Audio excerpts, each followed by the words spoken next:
اپنے مسائل کو حل کرنے کے لیے سبسکرائب کریں آپ کے مسائل کا حل۔ نئے کپڑے دھوئے بغیر پہننا۔ رئیس الدین انڈیا سے پوچھتے ہیں کیا نئے کپڑوں کو بغیر دھوئے پہن کر نماز پڑھ سکتے ہیں؟ بعض لوگ کہتے ہیں کہ نئے کپڑوں کو بغیر دھوئے پہن کر نماز نہیں ہوتی۔ بھئی یہ بعض لوگ بالکل غلط کہتے ہیں۔ شریعت میں اصل طہارت ہے۔ جب تک ہمیں کپڑوں کے ناپاک ہونے کا یقین نہ ہو ہم پاک ہی سمجھیں گے اس کو، ورنہ تو ہر چیز کے بارے میں آپ سارا دن یہی بیٹھ کے سوچتے رہو کہ کہیں ناپاک تو نہیں ہے یہ۔ تو اس لیے کپڑوں میں اصل، بلکہ ہر چیز میں اصل یہ ہے کہ وہ پاک ہے جب تک کہ اس کے ناپاک ہونے کا یقین نہ ہو۔ تو کپڑے آپ نے خریدے کیونکہ آپ کو یقین نہیں ہے ناپاک ہونے کا، تو آپ پاک ہی سمجھیں گے اور ان کو پہن کر اگر آپ نماز پڑھ لیں گے تو نماز ہو جائے گی۔ البتہ ویسے جو پرانے استعمال شدہ کپڑے ہوتے ہیں ان کو دھوئے بغیر پہننا ویسے ایک انسانی ایک طبیعت کے خلاف ہے۔ پتہ نہیں کس کس نے استعمال کیا اس کو، کیا کیا اس میں جراثیم ہو، اور ناپاکی کا امکان تو بہرحال ہوتا ہے، تو کوئی احتیاطاً ان کو دھو کے پہن لے تو یہ زیادہ اچھا ہے۔ اور اس میں یعنی انسان کی جو نفیس لوگ ہوتے ہیں، صفائی پسند ہوتے ہیں، ان کے مزاج کے بھی زیادہ قریب ہے یہ بات۔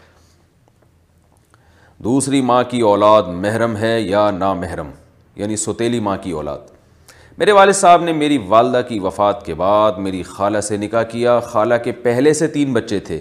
کیا ان بچوں میں سے میرا کسی سے نکاح ہو سکتا ہے؟ اگر نہیں تو کیا ان کے لیے ان کو مجھ سے پردہ کرنا لازم ہوگا یا نہیں؟ کامران شیخ انڈیا سے پوچھتے ہیں۔ بھائی یہ بچے آپ کے کزن ہیں، آپ کے والد کے تو یہ سوتیلے بچے بن گئے، لیکن آپ کے سوتیلے بہن بھائی نہیں بنے۔ وجہ اس کی ہے کہ ان بچوں کا باپ بھی الگ اور ان بچوں کی ماں بھی الگ۔ وہ بچے جن کا باپ ایک ہو یا ماں ایک ہو تو وہ تو محرم ہوتے ہیں آپس میں، لیکن باپ بھی الگ ماں بھی الگ، تو دونوں ہی الگ ہیں، تو پھر وہ نامحرم کہلاتے ہیں۔ لہذا ان میں اگر کوئی بچی ہے تو اس کو چاہیے بالغ ہونے کے بعد آپ سے پردہ کرے اور آپ کا ان سے نکاح بھی ہو سکتا ہے۔ مرد کے لیے بالوں میں ہیئر بینڈ لگانا۔ آصف صاحب کشمیر سے پوچھتے ہیں میں لمبے بال رکھنا چاہتا ہوں، اگر انہیں سنبھالنے کے لیے ہیئر بینڈ لگاؤں تو کیا یہ جائز ہوگا؟ جی، مرد اگر لمبے بال رکھے اور بار بار ان کو سنبھالنا مشکل ہو رہا ہو تو وہ ان کو سنبھالنے کے لیے ہیئر بینڈ لگا سکتے ہیں، پیچھے کی طرف لے جا کے۔ ایسا نہ ہو کہ اوپر چٹیاں بنانا شروع کر دیں، پیچھے جو بال جاتے ہیں ان کو ہیئر بینڈ سے ان کو باندھا جا سکتا ہے، اس میں کوئی حرج نہیں ہے۔ رسول اللہ صلی اللہ علیہ وسلم نے جو ہے نا عورت کو حکم دیا ہے کہ وہ جب بالوں کی چٹیاں بنائے گی تو اگر وہ بال جب گوندے جاتے ہیں نا بہت اچھی طریقے سے، تو غسل جب عورت پہ فرض ہو جائے تو اس کے لیے بال کھولنا ضروری نہیں ہے، بس بالوں کی جڑ میں پانی پہنچانا ضروری ہے۔